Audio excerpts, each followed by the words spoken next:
What is going on, everybody? Happy Wednesday. Welcome into our latest TDR Trade to Black podcast. I am your host, Shad Dales. Big podcast coming up here today. South Carolina Congresswoman Nancy Mace is going to be joining us in probably around 5:30 in 30 minutes. She's just in the middle of voting right now, so we got the message from her team, which is why we're at a special time here today. Want to bring that to you. Want to find out and learn more about this tweet that she put out late last week with Cannabis Dream Team with her and Attorney General appointee Matt Gaetz. And will we finally see some sort of cannabis reform come 2025 as well? Capital Markets Advisor Seth Yakatan, huge following in LinkedIn, over 40,000 followers. He's going to chime in here right now and talk to us about the winners and losers of the latest earnings season. So let's welcome in everybody's favorite person, cannabis, Mr. Anthony Varell. How's it going? You ready for this? Big day.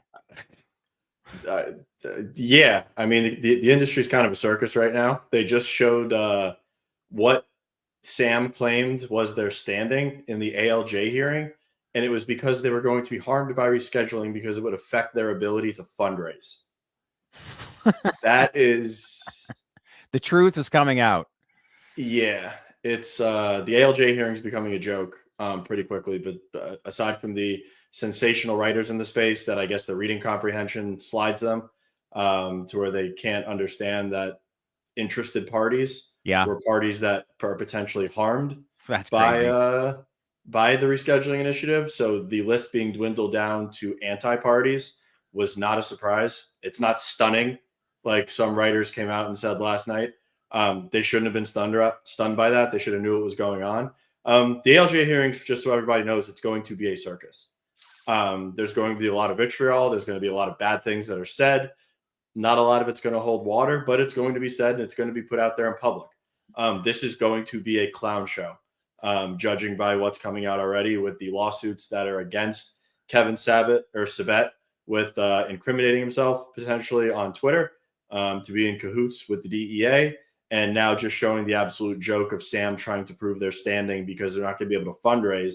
I'm assuming Mr. Sabet's going to have to go get another job after cannabis reform comes via the next administration. But yeah, this is just the beginning, and it's going to get way better as we roll on. Yeah, I hear you, Gretchen. This is a surprise. Yeah, I hear you there. Man has a job. He's got to get paid. Give him A for effort. But you often wonder, do you think he actually believes the things that he actually says and communicates? Yeah, I do believe he does. I believe he does. Yeah. Well, maybe we should have him on when we cover the psychedelic section, because there's some great data that's actually producing for people with mental health. But, you know, at the end of the day, and I know that's kind of a low blow, but gosh, yeah, I just cannot believe that was basically their response to why they wanted this not done or delayed in sort of some speak. But yeah, it's crazy to say the least. But look, we've got an action-packed show here on a Wednesday. South Carolina Congresswoman Nancy Mace is going to be jumping back onto the podcast with us. Last time we had her on was late August. And at that time, President-elect Donald Trump had yet to comment about cannabis. Obviously, a lot has changed. He did comment on it with support of Amendment 3. There's been rumors floating around in Washington that he is in support of this industry. And obviously, since she's been on last, he won the election. So lots to dive in with her. She'll be coming on at 5:30, which is why we're at this special time at 5 o'clock here today. So I appreciate everybody for logging in. Any questions, any feedback that you want us to ask, feel free to reach out now. Here's your chance. We've got her on. So lots of stuff going on. Also, another big time host. It's a segment we're going to do every single Wednesday. Wednesdays with Seth. Let's welcome in Capital Markets Advisor from Caton Associates, Seth Yakatan. Good to see you, my friend. How are things? Awesome. Thank you, guys. So happy to be here. Honored to be on the show. Yeah, well, appreciate it. And I know you got some, I can't believe the following that you have on LinkedIn, the responses. So hopefully some of the people that are following you from there are logging on here today, but we look forward to this. But before we get into today's topics, you know, I've often mentioned to people, like, what we want to cover off in this segment is what's going on capital markets wise, but maybe you want to touch in more in depth as to, like, what is the important things you want to convey to our audience every Wednesday that you think is beneficial for them to understand from a capital markets perspective about the industry? Wow. Well, I mean, I have a couple things I wanted to talk about this week. And, you know, last week was earnings and everyone loves a scorecard. and you had 12 or 13 people report, and I think there were some very clear takeaways from that, which is most people missed. And it was clear to me out of that result, that report card, that there seemed to be about 3 companies, maybe 2 companies that came even close, and everyone else just blew it. So when you combine that with the miss in adult use in Florida, it was a rough week on the street for most equity names. It was.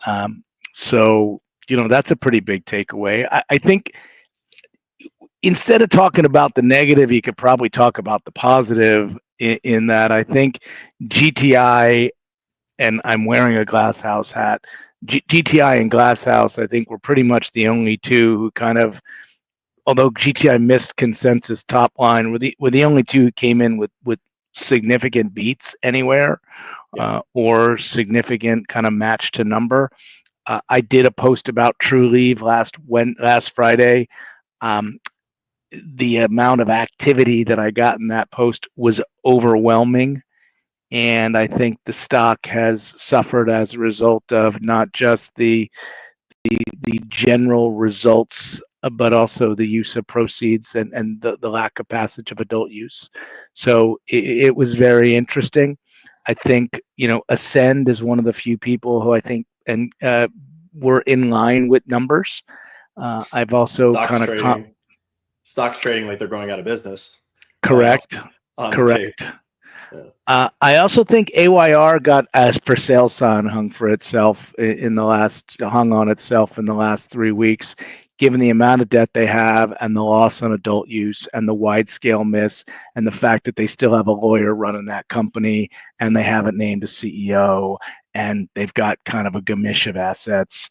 And I think that's something that, very clearly surfaced for me in the last 2 weeks. But go ahead. I was going to say, just harping on that, sophisticated investors. Do you see sophisticated investors coming into this industry, purchasing an asset such as, let's say, an Air, knowing and surveying the land, what growth looks like right now and what the current landscape of the industry looks like?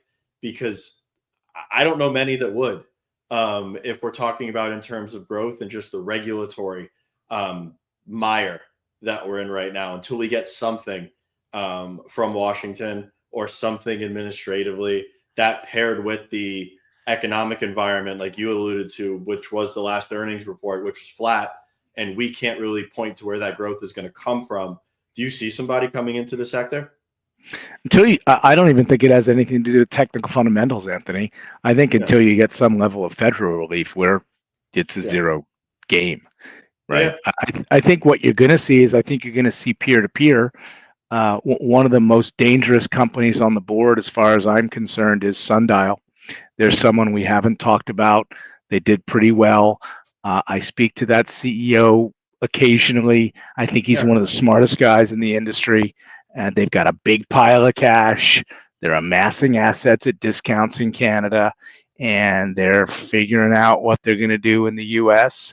And I think keep an eye on them, because I think they're going to make moves.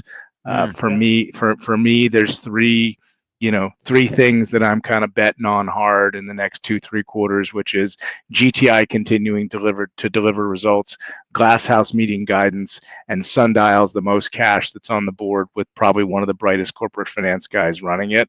Interesting. Another thing we didn't talk about was what GTI did in the last 10 days. So we should probably talk about that.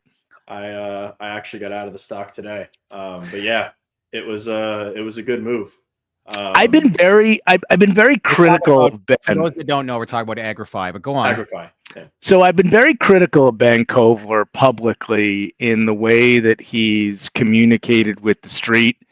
I was also critical of the refi that they did 2 months ago and the decision to buy back stock. I thought that piece of paper was priced about 150 basis points higher than they could have refied at. And I was not a fan of them buying back stock. He proved to me that he is a better poker player than I am, and that he is as sophisticated as anyone on the street. He announces the morning of the election, that he was just going to happen to buy a dead NASDAQ company. just snuck it in there. So while you're busy focusing on the vote, he's out there basically getting a NASDAQ listing for himself. A week later, he announces he puts a THC beverage in there.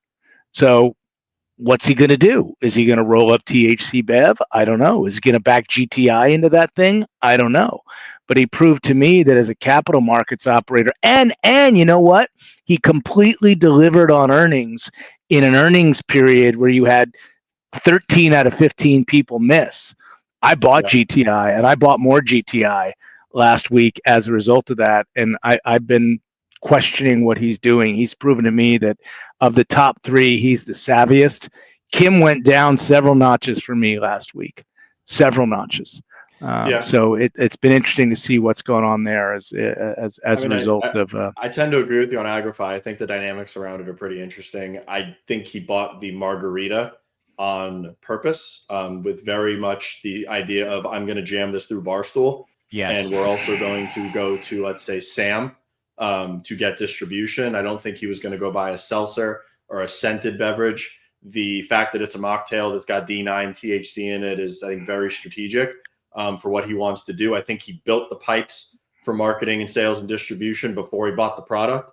That being said, he got Senorita. I think he paid $2 million for it, which means that in shares, which means that there's negligible revenue attached to it. However, I've got some in my fridge right now. Form factor wise, can feels pretty good. Label feels pretty good. Haven't tried one yet. I'll probably crack one open this weekend. But I've got high hopes with what he's going to do with Agrify. I just thought it got frothy. I bought it, sold it, bought it, sold it, bought it again, and then finally got out of it today, which, I mean, the float on the thing is nothing. There's no shares outstanding and someone's just accumulating. Well, the interesting thing to me is the fact that the timing that he chose to make that announcement was absolutely brilliant. And when I look at how the big three operate, like I think they're like, Ford, General Motors, and, Dodge, right? At Trulieve, Curaleaf, and GTI. So Boris goes and lights $25 million on fire to start his own drink. Ben creates a tracking stock for drinks and a vehicle via which he could eventually back GTI into. Yeah. Seems like a better move to me. I think Ben is, I agree with you though. I think Ben is very smart and very tactical as a CEO, and him and Anthony apparently are very, very skilled at engineering a business to make money. But, and I do agree with you, as far as him conversing with the street and his cryptic tweets and his communication skills, there is a lot left to be determined. But you cannot question the man's business savvy and what he's done with the actual enterprise, because it's starting to show. And I think that this was a masterstroke, what he did with Agrify. Agreed. And I had to acknowledge it. Game recognized game. And he proved to me that he understands how the game is played and how the rules work. And, I want to give a shout out to Rosie Matteo, because whoever architected that PR strategy was an absolute genius. And I have a feeling she had a hand in the machinations of that timing. So why do you think that? Why did that timing make so much sense? Like, you talked about election day. Like, why? Talk more about that as to why you were very impressed with how they, I guess, positioned that and presented it at the certain timing, because timing is everything. I'm going to make an admission to you, Shad. I'm the master of the negative sell. I always tell people I'm the dumbest person in the room. Okay. That is the best negative sell I've ever seen. If you wanted to murder somebody and get away with it, you should have done it the morning of election day. And that's basically what he did, right? He made a huge move by basically taking over a NASDAQ shell that got completely lost in the sauce because everyone was focused on the presidential election. Like, if you wanted to... There's another one out there right now listed on the NASDAQ. I'm not going to name the ticker, but I'm watching it to see if it gets taken out. That's a controlled agriculture business. Oh, well, I thought we should also be talking about weed maps. They had a hell of a quarter. They made money. You surprised by that? But they're trading at 40 times earnings. I mean, well, not. Yeah. I just don't know that's a business. I think that there's one or two out there that you could look at. I mean, I think because I have biotech lineage, everybody I know who has a NASDAQ biotech vehicle called me the day after the election because they were like, "Can we put a cannabis thing in here today?" And I was like, "All right, relax, calm down. It's a one-off."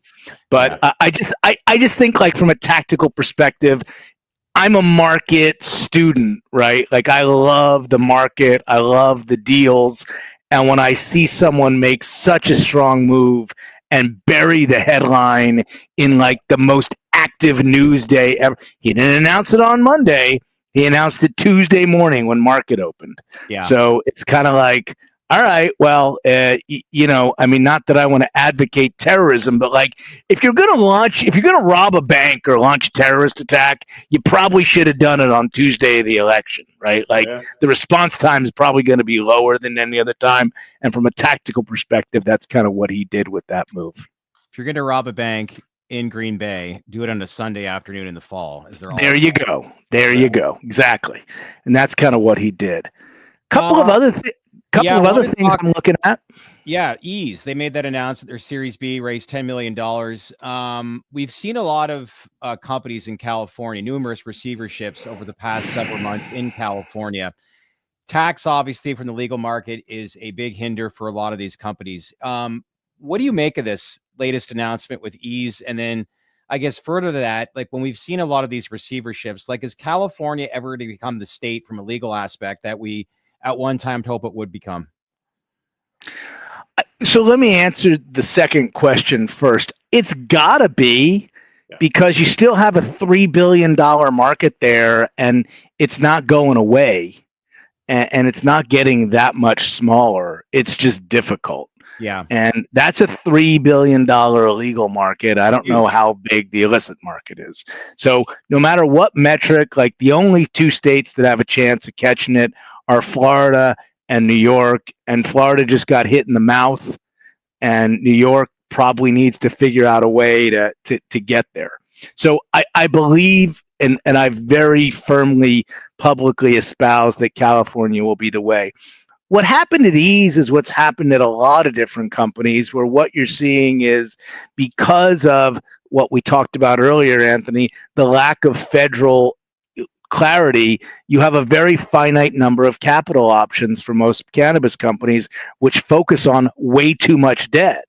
And as you saw with MedMen and Forefront and Ascend and AYR, you publicly saw a kind of an amend and extend, and the debt equitizing the company and taking over paper as a way to get repaid. And because you don't have a public bankruptcy function, a federal bankruptcy function that you can flush some of these things out at, what you saw at Ease, and what I told people you saw at Ease and publicly told people you were going to see at Ease, was that function happening. So Ease put out a series of really cryptic press releases and said they were laying off people. No, they were just kind of shutting down company one, flushing as much debt as they can, and restarting company two the very next day. And that's exactly what they did.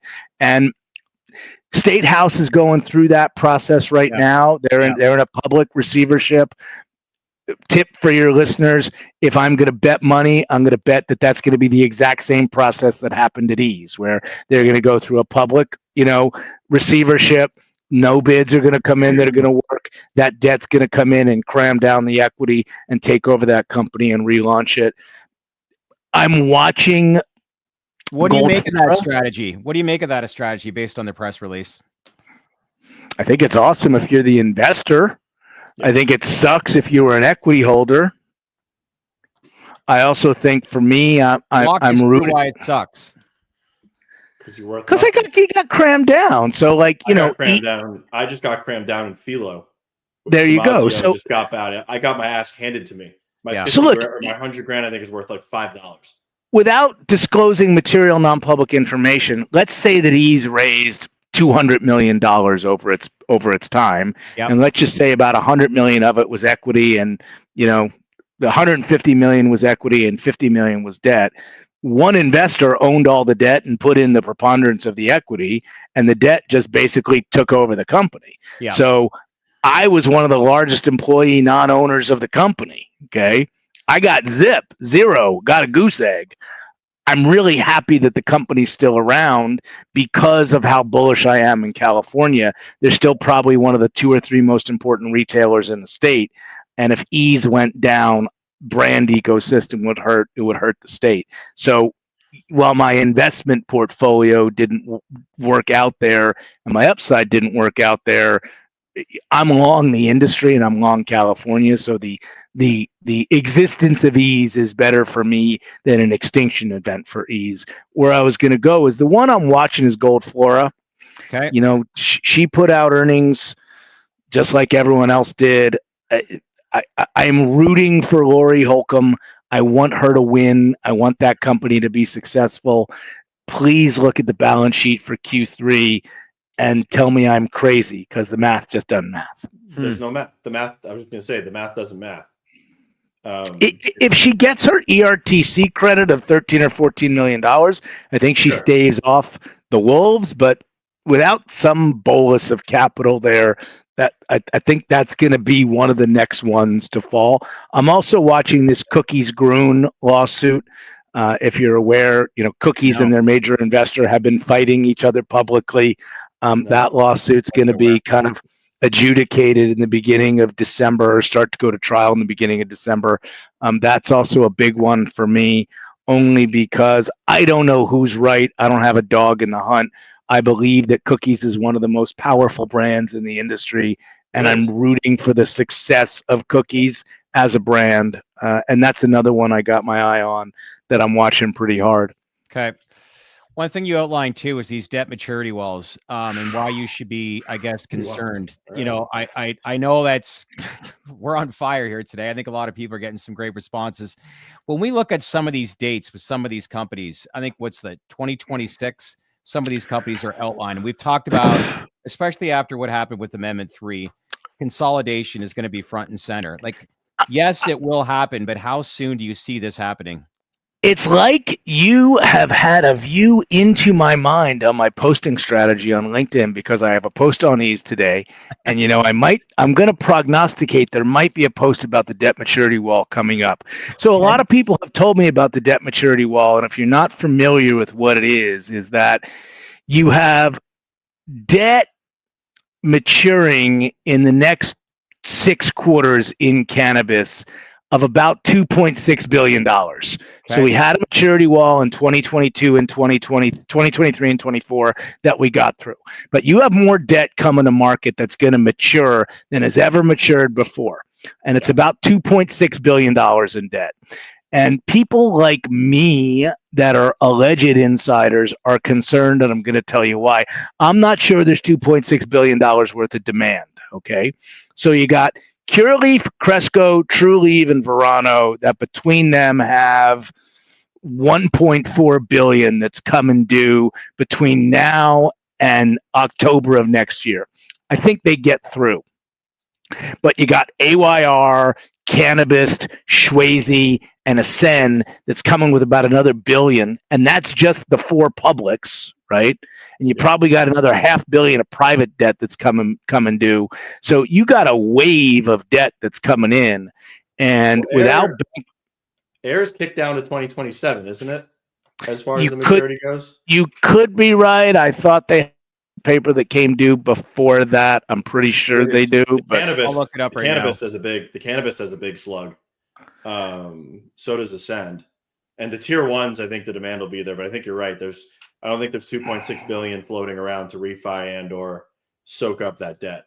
I don't think there is. So for someone who's watching the industry like you guys are and I am, you know, this impending debt maturity wall is something that is concerning. 2026, okay. Which is concerning, because if you have a supply and demand imbalance for capital, something's got to give. And to the point that you made earlier, Anthony, if there's no buyers for these companies, do you see another MSO or 2 fall? And how good is that going to be for the rest of the industry? I think that's reality, to be completely honest. I think in the next 24, 36 months, maybe even 12 to 18, you see a couple of these MSOs falter from a financial standpoint. Barring no Schedule 3, barring no reform, if it's status quo as it is right now, I think there's going to be dead bodies on the road. Would you guys not be somewhat surprised, though, by 2026 if there's no, of course that makes sense, but would you be surprised if there's no cannabis reform by 2026? Straight up, yeah. You two are so much more knowledgeable about this than me. What I'm going to do is I'm going to stay in my capital markets box, and I'm going to let you prognosticate politically, because I don't know my butt from a hot rock in that area.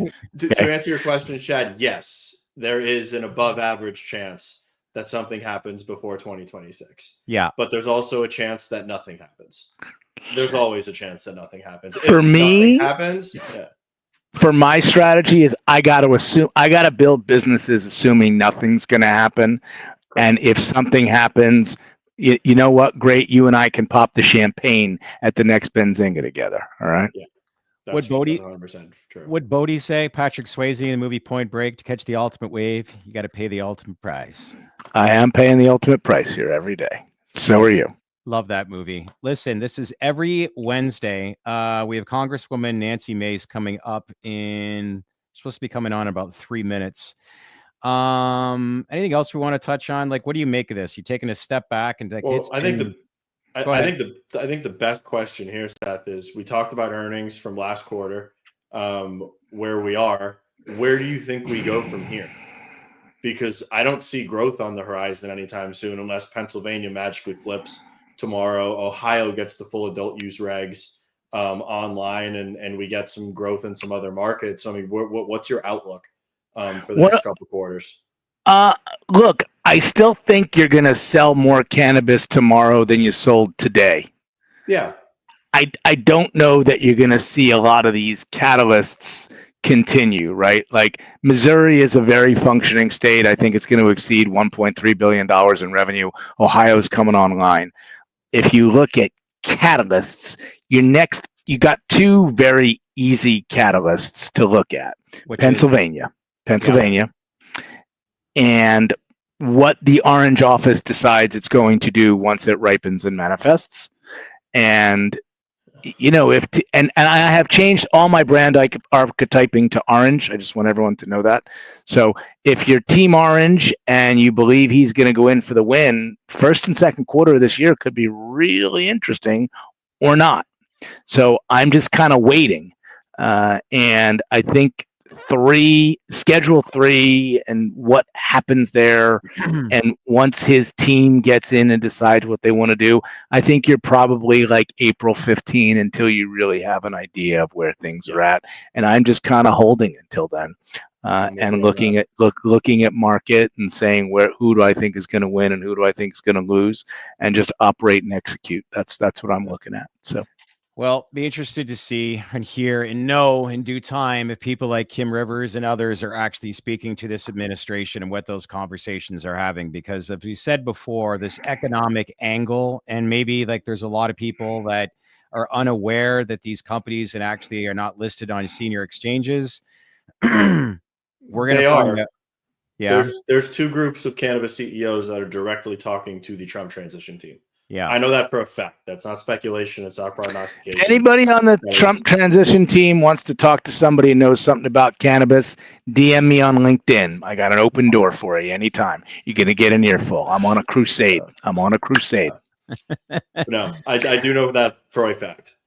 By the way, I guess what I've learned today is that I got to get suited and booted for my next appearance on the Dales Report, the Trade to Black podcast. I will be back in my t-shirt attire, maybe even a hat on Wednesday. No, actually, that's a great idea. Next week. What are some good places, tailors in California, that we could get on as sponsors every Wednesday with you? Because this is great. We could push this out in your LinkedIn profile. Who you got?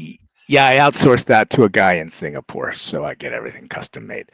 I wanted to thank you guys again for the opportunity. Huge fans of the show. Appreciate the weekly segment. Can't say enough about giving me a spot here, and hopefully you had fun. So thank you again. We appreciate your insights. All right. one last thing. They've got a few comments. What's up with the beads? People keep asking that. You want to like highlight what's up with the beads, my friend? You know what? What's up with the beads is an upcharge. It's about peace and love. And when you come to California, we're in the land of fruits, nuts, and flakes.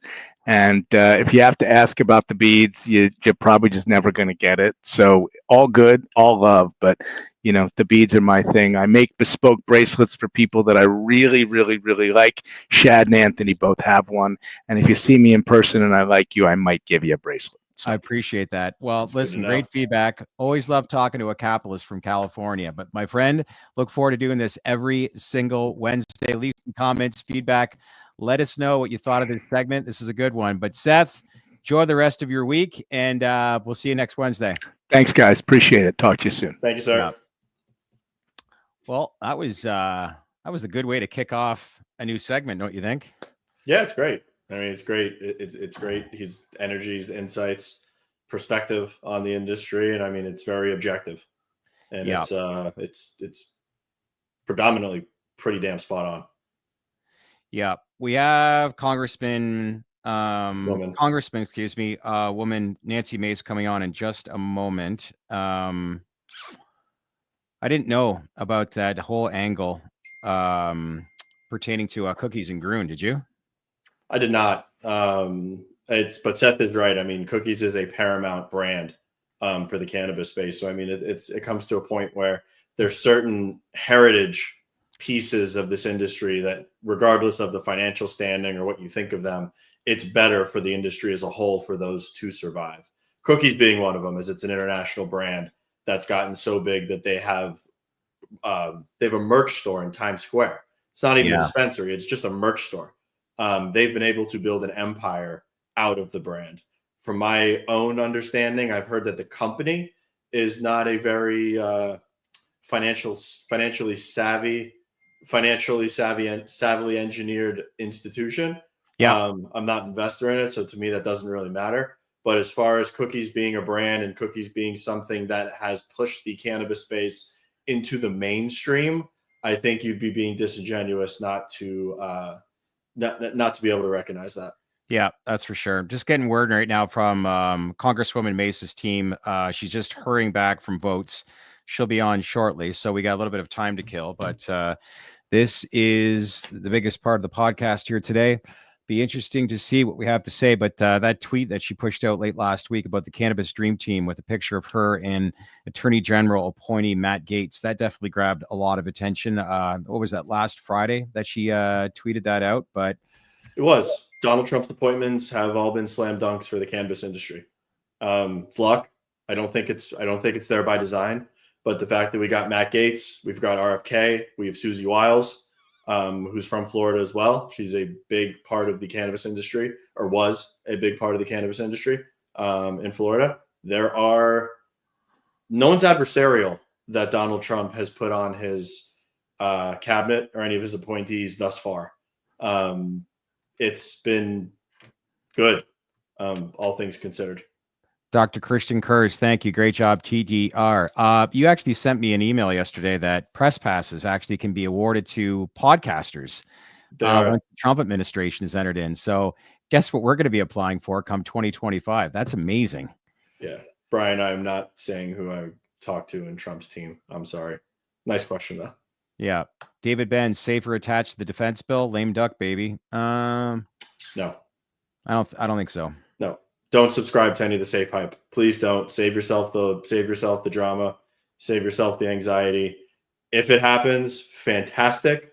We will all be for the better, but do not subscribe to the safe hype of Merkley. And I forget who else it was yesterday in the Marijuana Moment article talking about we could potentially get this done. It's another carrot. It's another hype cycle. Don't buy into it, please. Yeah. That was pretty telling what Seth said about SNDL, feeling very confident. But we've always talked about Zach, but I thought that was interesting with his take on there and how confident he feels about that company. So I agree with him to an extent. I think Zach is a very smart allocator of capital. I think Zach is a very smart CEO. That being said, the assets that he currently has in Sunstream, especially the ones that they own the majority of, being Skymint in Michigan and Certera in Florida Yep. looked a lot better pre-election versus post-election. I'm curious to see what he does with the Certera asset in a non-adult use environment in Florida. Yeah, no kidding. That's actually, I never thought of it and looked at it that way. But consolidation, I think, is definitely something that we touched on. And how soon will that happen? Look, we all know it's going to happen, but I don't know when, whether it's beginning next year. But, you know, this is obviously thinking that there's going to be no reform whatsoever. But, you know, be interesting to see. And hopefully we learn a lot of things in just a moment here when Congresswoman Nancy Mace comes on, just to kind of shed some light on what she's seeing and hearing in Washington and some of the conversations that she's had. Because we all know we've been down this road before where there's hope, but still, here we are sitting November 20th, 2024, and still no cannabis reform. Just going through some comments here. Yeah, we will see. But the one thing is Washington, the stars are aligning for us. If we can't get anything done now, then we're cursed. Because RFK, you couldn't have a better person than RFK heading HHS that wants and thinks to legalize cannabis. What do you make of it? Also study the medical applications of the plant. Yeah. I don't think you can say what you want about him. Say he's a lunatic, say he's anti-vax, say he's whatever. He's said on multiple occasions that cannabis should be legalized at a federal level and studied to a much higher degree. That man is potentially now in charge of Health and Human Services in the United States. What do you make of the long-term working relationship that RFK will have with Donald Trump? Because we know now, we're seeing it with legacy media stories, that the election's over, Trump has won, but you can understand what they're trying to do now, which is like questioning whether or not people like Elon and RFK are going to be able to work long-term with Donald Trump. It's just another, I think, way of getting some people to obviously click through some of these stories. But what do you make of, like, you know, the relationship over time with RFK and so I think those two are going to be able to act autonomously within the government without a lot of oversight. I don't think Donald Trump should be really getting his hands into HHS policy. He's known to just eat McDonald's on a daily basis. And granted, the guy's got good genetics. He seems like he's still mentally there for the most part, and he's moving along at in his twilight years. But I don't know how much Donald Trump knows about Health and Human Services. I think that he's probably going to rely on RFK as far as policy goes and as far as what they want to change within the party, not within the party, within the health system in the United States. I don't think a lot of people realize this, but Elon Musk is like Donald Trump's, I don't want to call him trophy, but symbol of American excellence. When you look at SpaceX, completely agree. We have SpaceX is something that we have that no one else has. Donald Trump can go to the leaders of the world with his nose held high and be like, are you guys doing that? Are you guys doing that? Are you this advanced? When it comes to space, no one's really beating Elon. And I think that Donald Trump is going to embrace that. I think you're going to see more subsidies for SpaceX. I hope he does. I think you're going to see SpaceX advance greatly, but I don't see Trump getting in the way of what Elon wants to do or them butting heads. I could see Elon and Vivek butting heads. Why is that? 100%. They've both got egos. They're both billionaires. Granted, Elon is leaps and bounds more successful than Vivek in his own right, but I could see the two of them having differing opinions on things and not being able to mutually agree on something, and neither of them backing down. Yeah. Well, still waiting here. I think she'll be on any minute. They said about 5 minutes, and that was, what was that? The first, and they are referring to Elon, by the way, as the first buddy. My wife thinks it's hilarious. She now laughs every time she sees Elon because they've been referring to him as the first buddy, which is pretty great. Apparently, he's been at Mar-a-Lago since the election. Oh my God! Some of his grandkids are calling him Uncle Elon, and yeah. Anthony is correct. Ag Secretary is the next big one to watch. You want to don't know if it's still Thomas Massey in the running, but I do hope that he winds up there because he's friendly as well. Yeah, and he's a big Trump guy. All right, and we have her popping up here in the background, and just give us a couple minutes here, everyone, as she's getting set up. But I think we're good to go. I think she's getting all set up with her chair. And let's Sorry, welcome her. boats went long. I apologize. That's okay. Good to see you. How are things? They're good. They're crazy, but they're good. It's probably putting it mildly, right? Yeah. Yeah. Well, listen, it's great to have you back on. It's been, I think, about 2.5 months since we had you on last. And, there's a lot of attention that's pertaining, obviously, to what's going on in Washington. The new administration, President Donald Trump has been elected back on November 5th. As you know, here we cover the business side of cannabis and want to dive into that because there was a tweet that you posted out over the weekend or late last week with a picture of you and Attorney General appointee Matt Gaetz titled Cannabis's Dream Team, which left many who follow the space feeling hopeful. And however, we've been down this road before and still no cannabis reform that's taken place. So for those, I guess, Americans that want to see change when it comes to cannabis reform, do you feel confident that we will finally get this in 2025 once this new administration takes office? Well, I'm cautiously optimistic. And of course, I can't speak for the president-elect. I can't speak for the administration. But if President Trump is installing cannabis-friendly individuals into the cabinet, then that gives me better hope for the future. Greater hope for safe banking, for example, hope for rescheduling. And of course, I have a descheduling bill that puts cannabis in the hands of states. But if Matt Gaetz, for example, is the Attorney General, he's been very friendly to the cannabis community and civil liberties and all of those things. And so that's better than the alternative, certainly, as someone who isn't friendly at all to this environment. And so I think that's really important perspective to have here. The glass is half full. And of course, with the new Congress and the 119th, we have an opportunity to start all over again. And I don't want to see us do nothing. I've been up here for 2 terms and we've done nothing. So I'm deeply frustrated and, beating my head up against the wall. This is just common sense. Yeah. Do they realize that the States Act is sitting there waiting in the wings? That could be that silver bullet that gets it done, as the States Act really truly is comprehensive. Yeah, and we've heard people cannabis that are coming in. We've heard of folks like in the administration coming into the administration talking about, being able to deschedule and control cannabis that way. And I'm like, hey guys, I have a bill for it. It's literally, it protects kids, it protects veterans. There's the commerce side of it. There's the FDA portion of it, small business, et cetera, low taxes. It is literally, of course, I'm going to brag, it's the best cannabis bill I believe drafted.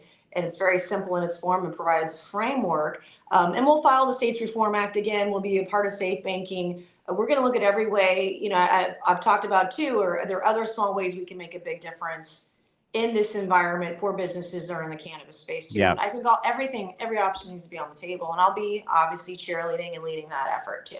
Yeah.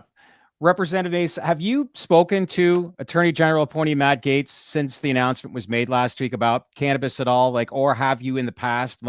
What's some of the dialogue? Not to know what was said, but you've talked about the support for cannabis that the both of you view. Do you feel confidently that once it becomes officially as Attorney General that everything all points in the right direction? Do you want to maybe elaborate off of that?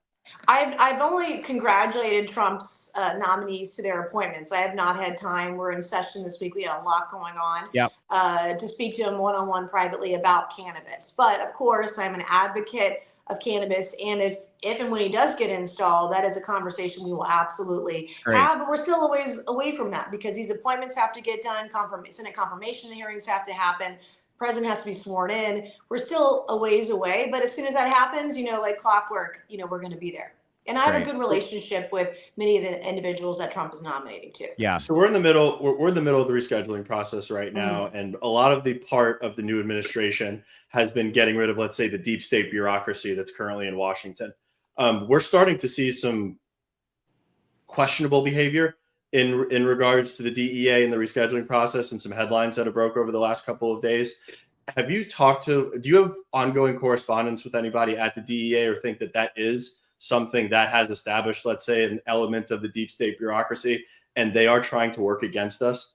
I have not, and I've missed a couple of those headlines. I hope that's not what's happening, but we've seen in other agencies that there is an element there that is trying to undercut the new administration.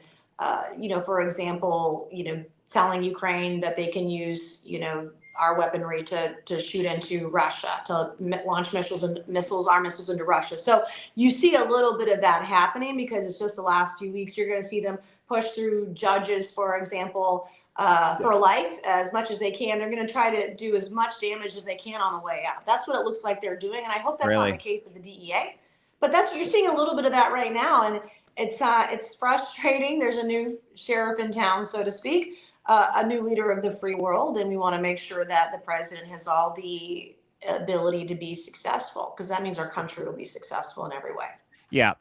Besides, on paper, it looks great and it sounds great amongst many people. When you talk about the appointment of RFK to the head of the HHS, what was your reaction to that? And, do you feel like we are at a time now where a lot of the stuff that he talked about during the campaign season was a lot of change that needs to be made? But what was your reaction to all that and some of the notable changes that you think will take place once he, like I said, becomes the official leader of the HHS? I applaud RFK Jr. He's asking all the right questions. It was funny. I don't know if you guys saw the New York Times story where they talked about his position on Fruit Loops, because he said, like cereals, Fruit Loops, like the ingredients in the U.S. are so much different than the ingredients in Canada.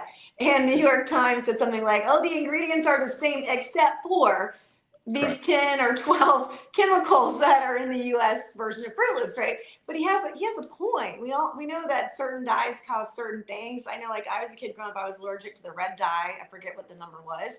But I had a vaccine reaction when I took the COVID shot. I thought I was doing my civic duty to get the COVID vaccination to prevent myself from getting sick and giving COVID to other people. The first shot, I was fine.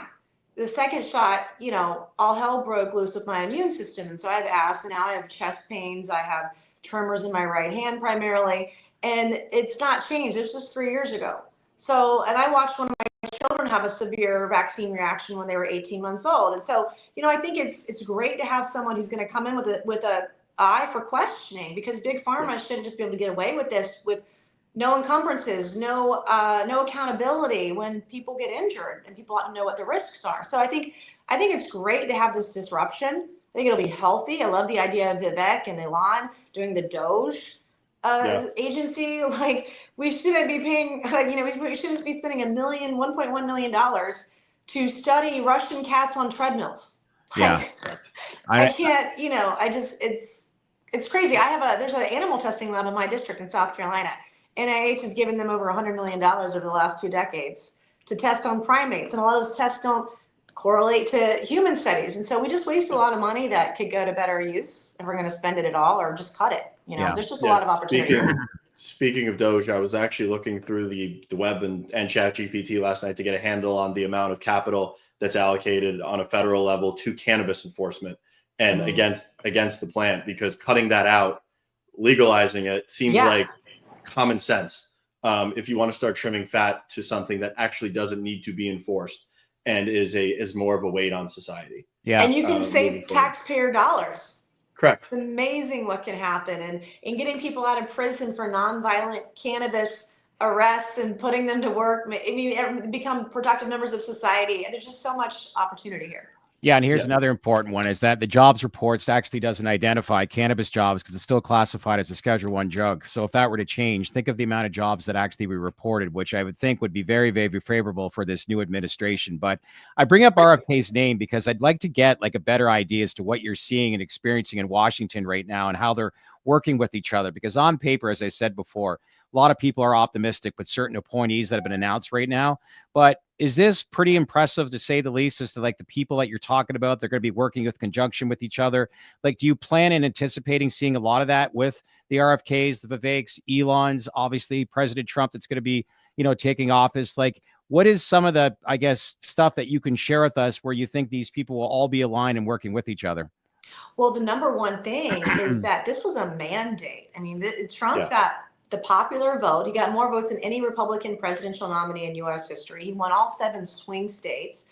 And the mandate that the American people want to return to common sense. They want to return to normalcy. So, for example, we had this big fight on the Hill this week over bathrooms of all things. And it sounds stupid because it is. but you have people on the far left that are trying to shove men and women's restrooms and dressing rooms down the throats of women. Like it's just the insanity of the far radical left. Those days are gone. That's a bygone era. And we need people that are going to come in that have an eye for common sense. And one of the brightest minds in the world, the richest man in the world, brightest mind ever created, Elon Musk, is going to help us identify ways that we can make our economy better by trimming the fat and finding ways to be more efficient with our tax dollars. Look at the way that he reshaped missile launches with SpaceX. I mean, he cut the cost of it down by using reusable rockets and missiles and cut the cost by almost 20x. I mean, it's brilliant, and I can't wait to see what they come up with. I'm very excited.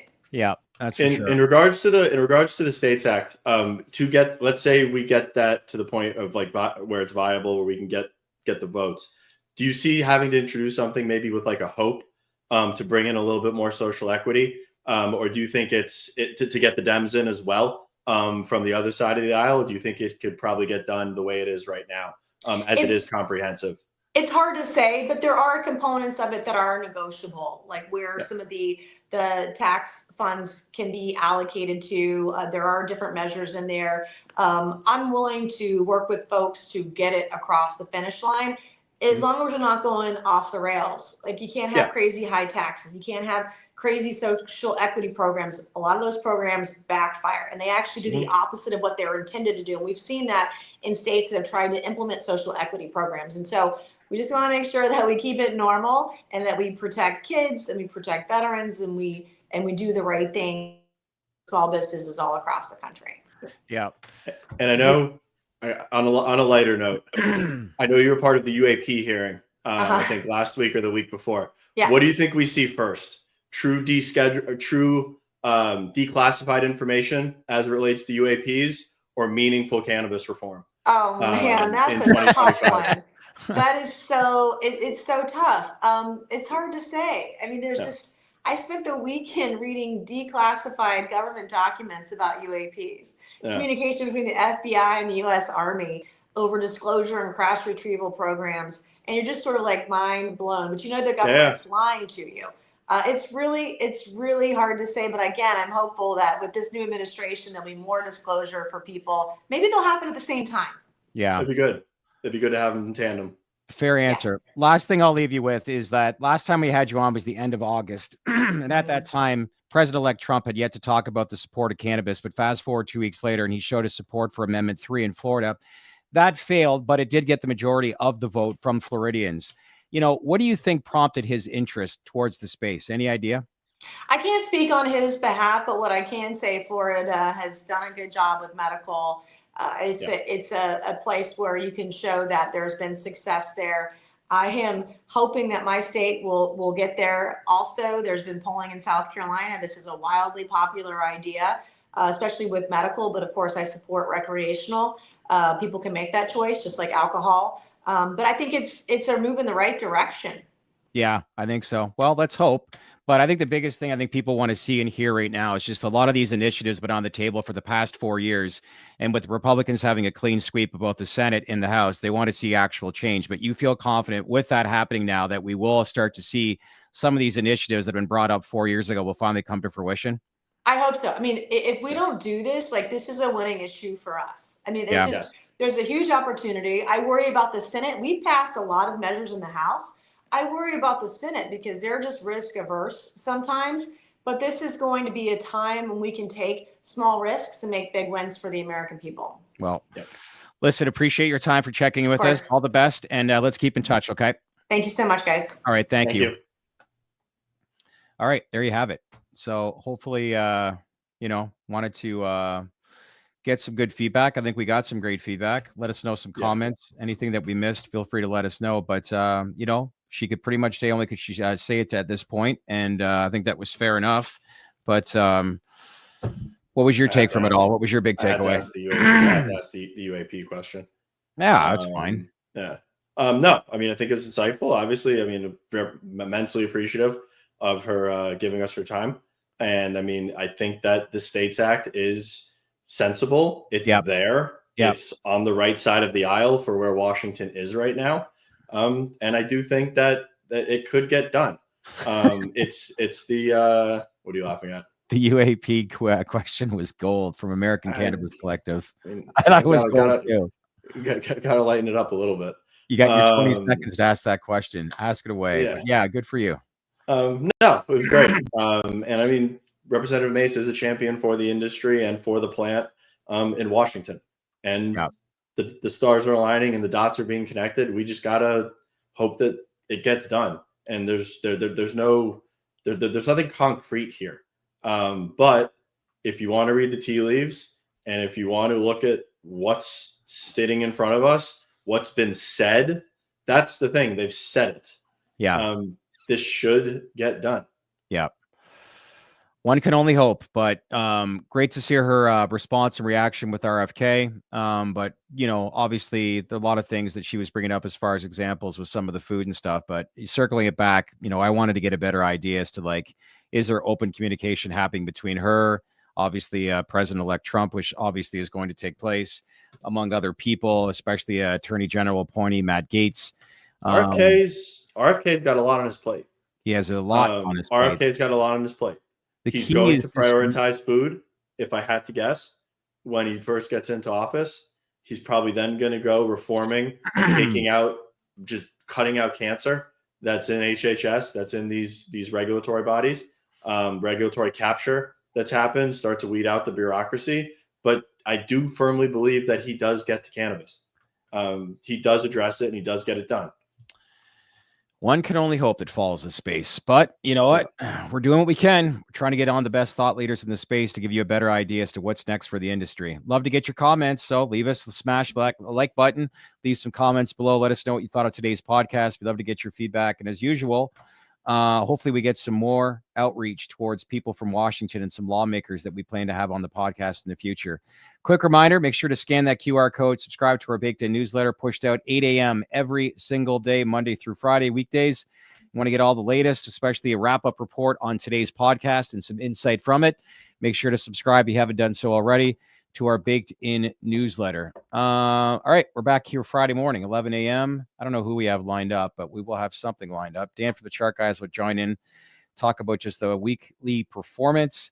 And as well, tomorrow, 4 o'clock, we're actually launching a panel discussion I had with 3 high executives, Canadian cannabis executives. Want to talk about the Canadian cannabis market and where it currently sits and what it'll look like if there is actually reform in the U.S. So you want to check that out. Got some representatives from High Tide, Next Leaf Solutions, and from a company called MTL Cannabis. So we're going to be doing a few more of these panels moving forward, but make sure to log on tomorrow at 4 o'clock and give us your feedback and insight on what you thought of it. In the meantime, my friend, enjoy the rest of your afternoon. Great job today, and we'll see you back here Friday at 11. See you right Friday.